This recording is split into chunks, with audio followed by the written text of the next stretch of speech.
Imagine for a second that you are looking at a photograph of a creature that no longer exists anywhere on this planet. It is not a fossil, it is not a recreation, and it is not a drawing from a dusty history book. It is a genuine captured moment in time featuring a living, breathing animal that has since vanished forever. There is something haunting and deeply moving about seeing the final individuals of a species staring back at the camera lens, unaware that they are the very last of their kind. These images are more than just historical records. They are a profound reminder of the fragile thread of life and the impact we have on the world around us. These photographs capture the exact moment before a genetic lineage that lasted millions of years finally winked out of existence. Today, we are going to look into the stories behind 7 of the most famous and heartbreaking final photos of extinct animals from across the globe. We will explore who these animals were, how they lived, and why that final click of the camera shutter remains one of the most significant moments in natural history. If you are ready to see the faces of the vanished, let's get right into it. First on our list is perhaps the most iconic image of extinction ever captured, the last known Tasmanian tiger, also known as the thylacine. The photograph, taken in 1933 at the Hobart Zoo in Tasmania, shows a creature named Benjamin. At first glance, Benjamin looks like a strange hybrid between a wolf and a tiger, with distinctive dark stripes running down his back and a long, stiff tail. But the thylacine was neither a canine nor a feline. It was a marsupial, meaning it carried its young in a pouch, just like a kangaroo or a koala.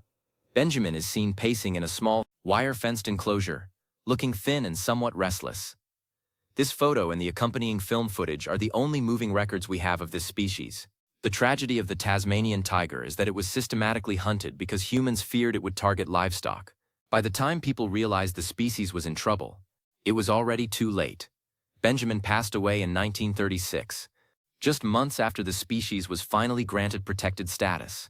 When he breathed his last, an entire family of mammals that had existed for millions of years was gone.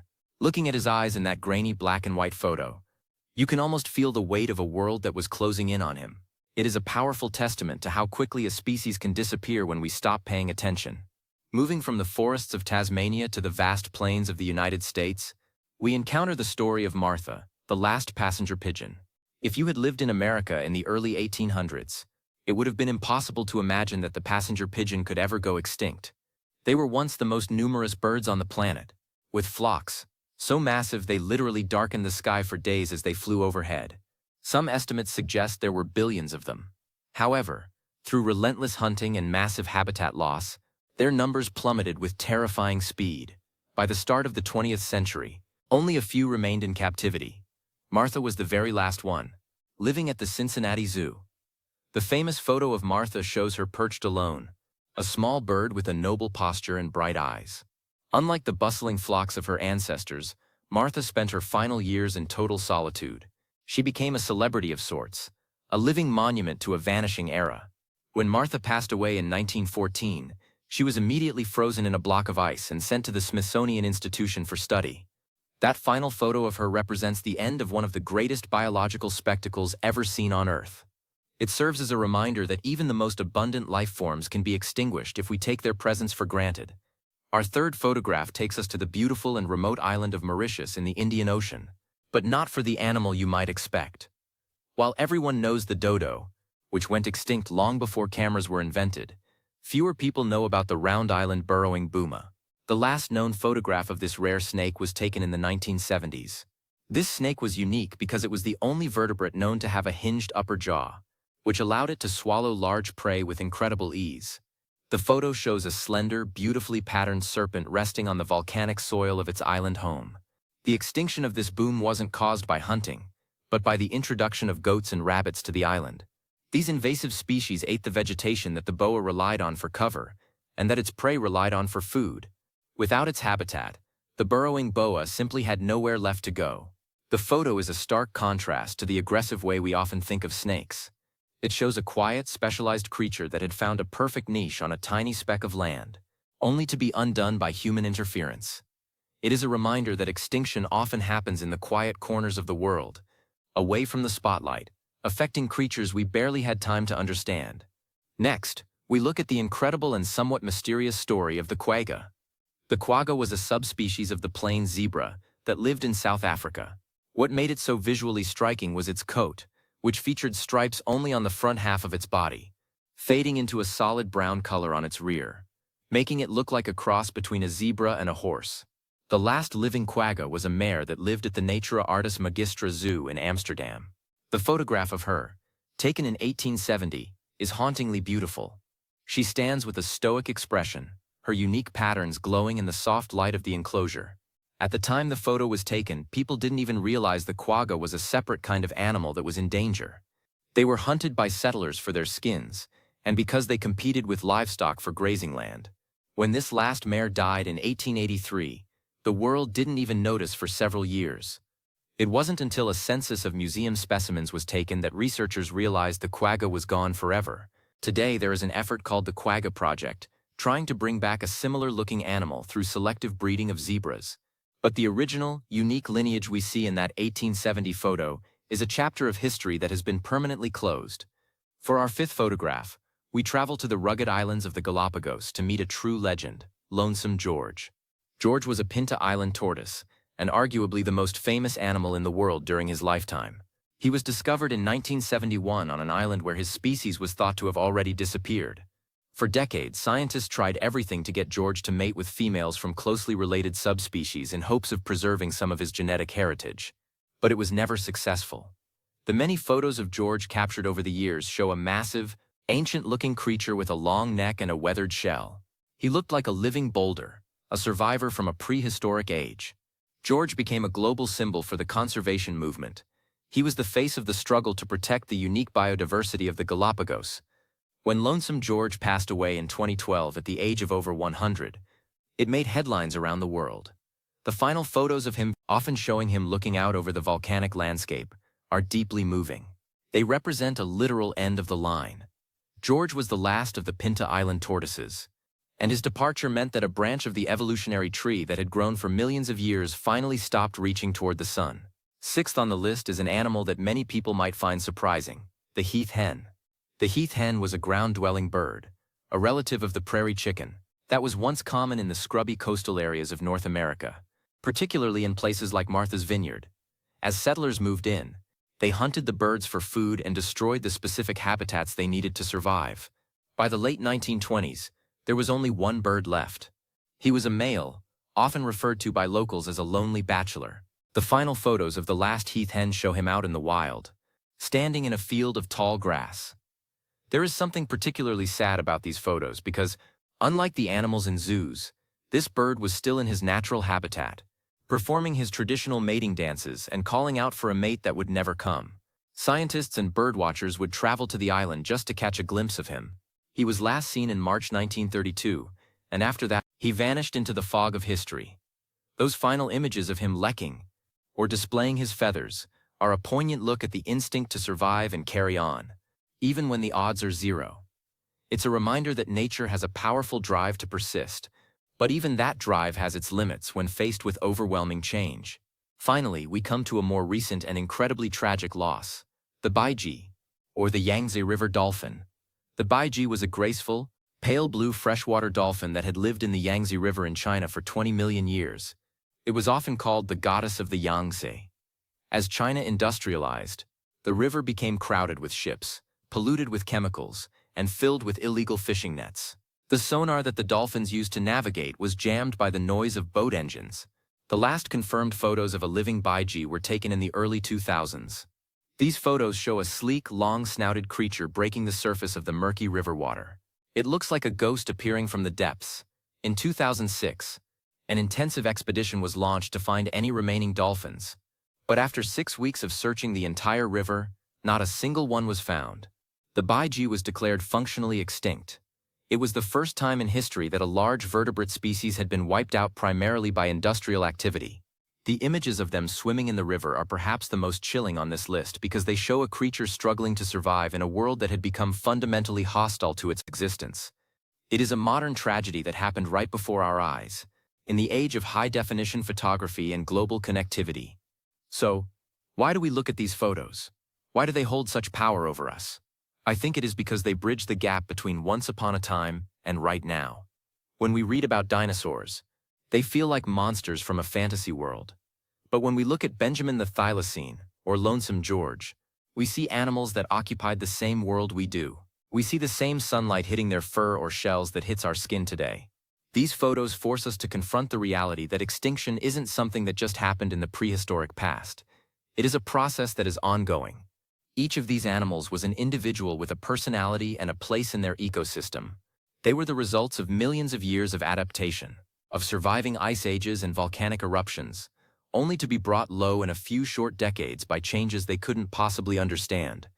But while these stories are undeniably sad, they also carry a spark of hope. The legacy of these final photographs has fueled a massive shift in how we approach the natural world. The loss of the Tasmanian tiger and the passenger pigeon helped give birth to the modern conservation movement. Today, we have organizations dedicated to preventing exactly this kind of tragedy from happening again. We have technologies like genetic sequencing that allow us to save the DNA of endangered species, and massive rewilding projects that are bringing habitats back to life. Every time we look at Martha the pigeon or the last baiji, we are reminded of why we must fight to protect the creatures that are still with us. We have the power to ensure that the last photo of the animals we love today is never taken. Think about the species that are on the brink right now. The vaquita porpoise in the Gulf of California, the Javan rhino, or the kakapo parrot in New Zealand. For these animals, we haven't reached the final photo yet. There is still time to change the ending of their story. The lesson of the 7 animals we talked about today is that extinction is permanent, but it is not always inevitable. It often comes down to a choice. Do we value the diversity of life enough to make the changes necessary to preserve it? When we look into the eyes of these vanished creatures, they seem to be asking us that very question. They are the silent witnesses to what happens when we wait too long to act. It is also worth considering the role of the photographers who took these images. In many cases, they knew they were documenting something that would soon be gone forever. They felt a responsibility to capture a likeness, to provide future generations with a way to remember. Because of them, these animals aren't just names in a textbook, they are real. We can see the texture of the quagga's coat, the slow movement of the tortoise, and the alert gaze of the thylacine. These photographers gave us a gift, a window into a world that has since moved on. They captured the dignity of these final individuals, ensuring they would not be forgotten. As you go about your day, perhaps take a moment to look at the life around you with a bit more appreciation. The birds in your garden, the insects in the grass, the animals in the nearby woods. They are all part of a grand, interconnected web that has been spinning for eons. Each one is a success story of evolution. By learning about the animals we have lost, we become better guardians of the ones we still have. We can turn the sadness we feel when looking at these final photos into action. We can support conservation efforts, reduce our impact on the environment, and spread the word about the importance of biodiversity. Extinction is a part of the natural cycle of life on Earth, but the rate at which it is happening now is anything but natural. We are currently living through what scientists call the 6th mass extinction event. But unlike the asteroid that took out the dinosaurs, the cause this time is us, which means the solution can also be us. We have the intelligence, the empathy, and the resources to turn the tide. Let these 7 final photos be a motivation rather than just a memorial. Let them remind us that every species is a unique masterpiece that deserves its place on this planet. The story of the Tasmanian tiger continues to fascinate people so much that there are still reported sightings in the wild, though none have ever been confirmed. This lingering hope shows how much we wish we could undo the past. While it is unlikely that Benjamin has any surviving relatives hiding in the bush, that desire to find them reflects our deep-seated connection to the wild. We don't want these creatures to be gone. We want the world to be big and mysterious and full of life. And while we can't bring back the baiji or the heath hen, we can make the world a better place for the species that remain. If there is one thing to take away from these stories, it is that life is precious and surprisingly fragile. These animals weren't weak. They were perfectly adapted to a world that changed faster than they could keep up with. Our job now is to be the stewards of that change, to ensure that we leave enough room for nature to thrive alongside us. We are the only species that can choose to protect another species. That is a massive responsibility, but it is also a beautiful privilege. Think about the sound of the passenger pigeon's wings, a sound that once rumbled like thunder and is now silent. Think about the splash of the baiji in the Yangtze, a ripple that has long since vanished. Those sounds and sights are gone, but their stories live on in us. We carry their memory forward, and by doing so, we keep a little piece of them alive. Let's make sure that the future is full of new photos of thriving species, of booming populations, and of a world where extinction is once again a rare and natural occurrence, rather than a frequent tragedy. The journey through these 7 final photos is a difficult one, but it is necessary. It reminds us of our place in the world and the impact of our footprints. It humbles us, and hopefully, it inspires us. The next time you see a photo of an endangered animal, don't just see a picture, see a living being that is part of a lineage as old as time itself. See the value in its existence, and remember the faces of Benjamin, Martha, George, and all the others who came before. They are gone. But through these images, they still have something very important to tell us. They tell us that life is a miracle, and it is up to us to protect it. In the end, these animals didn't just disappear. They were squeezed out by a world that stopped making room for them. But we can decide to start making room again. We can plant native trees, protect water sources, and advocate for laws that safeguard habitat. We can be the generation that stops the trend. We can be the reason the last photo of the Sumatran tiger or the mountain gorilla is never taken. The power is in our hands, in our choices, and in our hearts. Let's honor the memory of the vanished by protecting the living. Let's ensure that the wild places of the world remain loud with the calls of creatures great and small, and that the only thing that goes extinct is our indifference to the fate of the natural world. Thank you for spending this time to look back at these incredible animals with me. It isn't always easy to talk about what we've lost, but it is one of the most important conversations we can have. If we remember them, if we learn from them, then their lives and their extinctions won't have been in vain. They serve as the ultimate teachers, showing us the beauty of what was and the urgency of what is. Let's take that lesson and run with it, creating a future where every species has the chance to thrive, and where the beauty of the natural world is preserved for all time. The faces in these photographs are a call to action. Let's make sure we answer it. As we conclude this look into the past, keep these images in your mind. The stripes of the thylacine, the gentle neck of lonesome George, the ghost-like presence of the Baiji. They are part of our shared earthly heritage. They are the echoes of a world that was, and they are the warning lights for the world that is. Let's move forward with a renewed commitment to the wild, a greater respect for all living things, and a determination to keep the remaining masterpieces of nature exactly where they belong. Here, with us, alive and well. The shutter may have closed on these 7 species, but for so many others the lens is still open. The light is still perfect, and the story is still being written. Let's make it a story of survival, of recovery, and of a planet that is once again teeming with the incredible diversity of life. The future of the wild is in our hands, and together, we can make it a bright one. Think of the silence that followed when the last heath hen stopped calling. It's a silence we can still hear if we listen closely to these photos. But we can also hear the potential for harmony. Every time a conservation project succeeds, every time a species is moved off the endangered list, we are adding a new note to that harmony. We are proving that we can be a force for good, that we can be the healers of the planet. These 7 animals are no longer here to see it, but their stories provide the maps we need to navigate the challenges ahead. Let's walk that path with courage and with a deep love for all the weird, wonderful, and beautiful creatures that still share this blue marble with us. Their lives are in our care, and there is no more noble work than ensuring they continue to flourish for generations to come. The era of the final photo can end with us, if we choose to make it so. Let's choose life. Let's choose the wild. Let's choose a world where the only thing that remains in the past is the memory of our mistakes, and the future is a blooming, buzzing, roaring testament to the resilience of our planet.